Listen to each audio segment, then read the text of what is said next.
At the party, a woman nudged the man with her foot, signaling him to step outside. Once they were alone, Lee Leong-mai dropped a bombshell. She declared that it wouldn't be long before he came crawling to her bed, begging for mercy. Fong Taixi paid her no mind whatsoever. Lee Leong-mai was the wife of a powerful and influential conglomerate patriarch. Her husband, Kwon Shiming, was advanced in age, and she was eager to seize control of the family empire as quickly as possible. Fong Taixi's wife had become a thorn in her side, because at that very moment, his wife was secretly meeting with Kwon Shiming. The two of them, however, were not meeting for a romantic rendezvous. They were there to deal with a problem. It turned out that Shangya had once conspired in a murder, and the key witness was about to be released from prison. If the case resurfaced in the public eye, it would spell trouble for Kwon Shiming as well, though he seemed utterly indifferent, since it was Shangya who had committed the act, not him. Disgusted by the old man's leering expression, Shangya turned to leave, but ultimately decided to stay. Afterward, she returned home and carried on with Fong Taixi as though nothing had happened. Meanwhile, in prison, Piao Zhexiang's release date had finally arrived. His obsession with Shangya had curdled into something unhinged. He had been whiling away his days staring at her photographs. He had taken the fall for the murder because Shangya had promised to divorce her husband and build a life with him. But she had broken that promise. So Piao Zhexiang reached out to a blogger surnamed Kui and leaked a piece of critical information, intending to use it as leverage to pressure Shangya into leaving with him. What he didn't know is that Kui's every move had already been placed under surveillance by Fong Taixi's people. As it turned out, when Shangya first debuted in the entertainment industry, it was producer Wu who had single-handedly made her a star. But Wu was a man who wore a human face over a beast's heart. He had been sending female celebrities to serve the pleasure of various chaebol figures. The shadowy power behind Wu was none other than Kwon Shiming, and it was Wu who had offered Shangya to him. Piao Zhexiang, for his part, had been assigned by Wu to serve as Shang Ya's bodyguard, only to fall for her and ultimately be manipulated by her. Under the watchful eyes of Zhen Yuan and his partner, blogger,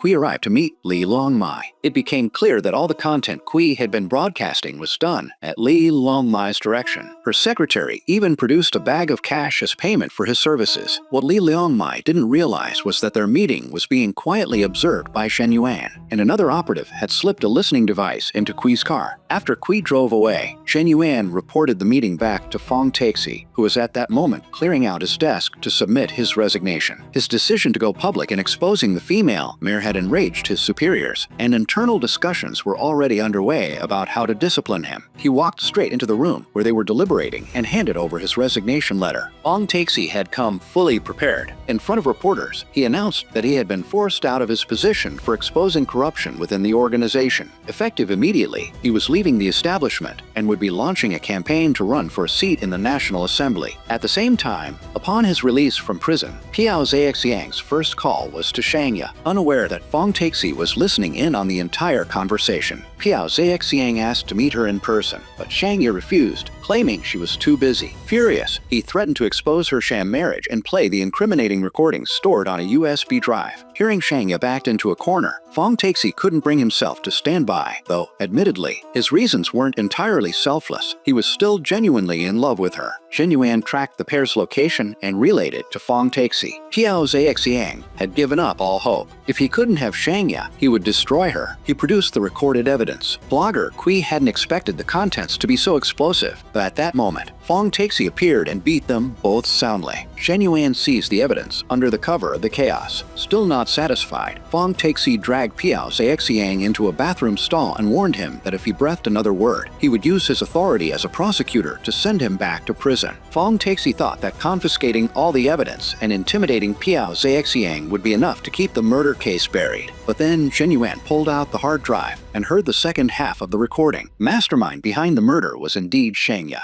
and the prosecutor assigned to the case had been Fong Taixi himself. The story unfolded like this. Han Jixiu and Shangya had debuted together, but Jixiu refused to play by the industry's unspoken rules. Even filming intimate scenes triggered a visceral, instinctive resistance in him. Producer Wu appeared and forcibly dragged Jixiu back to the set. At that critical moment, Shangya stepped in. She was willing to offend Wu, even agreeing to personally absorb the penalty fees from the broken contract, just to get Jixiu out of there. Her protection of him went far beyond what an ordinary friendship would require. To those watching, it seemed as though something deeper and unspoken bound the two together. The following evening, Wu lured Jixiu Shixiu out under the pretense of a shoot. Shixiu assumed it was work, but when he arrived, the lighting in the room was dim and intimate, unmistakably the kind of setting arranged for the private entertainment of powerful men, not for any camera. Shixiu tried to run, but guards dragged him back by force. After that night, Shixiu took his own life at home, and so, to avenge him, Shangya slipped alone into Wu's residence. She stood over his sleeping figure in the darkness, drew a sharp blade, and drove it into his chest. Wu struggled and collapsed to the floor. Seeing him still moving, Shangya picked up the weapon and delivered a final, fatal blow. The very next second, a knock came at the door.